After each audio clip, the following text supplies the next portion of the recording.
Vulnerability has become one of the most misunderstood ideas in modern psychology. It's often described as openness, as sharing, as emotional exposure. But most of what people call vulnerability is something else entirely. It's emotional release. It's confession. It's unfiltered expression without containment. And because that version often creates discomfort, confusion, or instability, but vulnerability itself gets labeled as dangerous. But real vulnerability isn't chaotic. It isn't overwhelming. And it isn't about saying everything you feel. Vulnerability is emotional availability.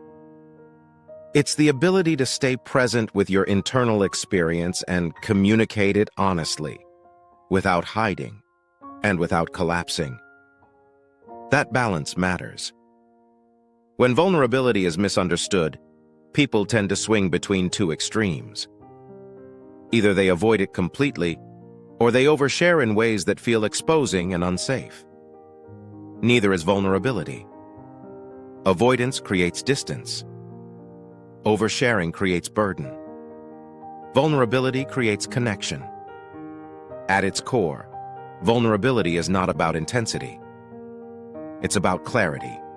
It's the willingness to say, "This is what's happening for me right now," without trying to control how it's received. No performance, no justification, no defense. Just truth, expressed calmly. This is why vulnerability feels risky. Not because it reveals weakness, but because it removes control. You can't manage the response, huh? You can't guarantee acceptance, yeah? You can't protect yourself with detachment or explanation. And the nervous system resists that uncertainty. So people substitute vulnerability with safer behaviors. They intellectualize instead of feel. They joke instead of name discomfort. They vent instead of reflect. They explain instead of express. These strategies look open on the surface, but they keep real contact at a distance. True vulnerability shortens the gap between inner experience and outward expression. Not dramatically. Simply, a sentence like, "That didn't sit well with me," is often more vulnerable than a long emotional story, because there's nowhere to hide inside it. This is also why vulnerability is often confused with weakness, especially for men. Many men were taught that strength meant emotional control, and emotional control was misinterpreted as emotional absence. Don't feel too much. Don't hesitate. Don't reveal uncertainty. So vulnerability feels like a loss of ground. If you're not armoring yourself with detachment, dominance, or certainty, what's left? What's left is presence. And presence can feel unfamiliar if your identity was built around control. But emotional absence isn't strength. It's disconnection. And disconnection eventually erodes trust. Trust doesn't come from perfection. It comes from emotional readability. People feel safe when they can sense where you are emotionally, not when you appear unshakable. Vulnerability provides that signal. It says, "This is where I'm at." No demand, no expectation, no attempt to be impressive, just availability. This is why healthy vulnerability doesn't destabilize relationships. It stabilizes them. It reduces guessing. It prevents misinterpretation. It brings clarity where ambiguity used to live. Without vulnerability, people fill in the blanks themselves. And those assumptions are rarely accurate. Vulnerability also requires boundaries. This is critical. Sharing everything with everyone is not vulnerability. It's dysregulation. Healthy vulnerability is selective, context-aware, grounded. It respects timing. It respects capacity. It respects self-respect. You don't owe everyone access to your inner world.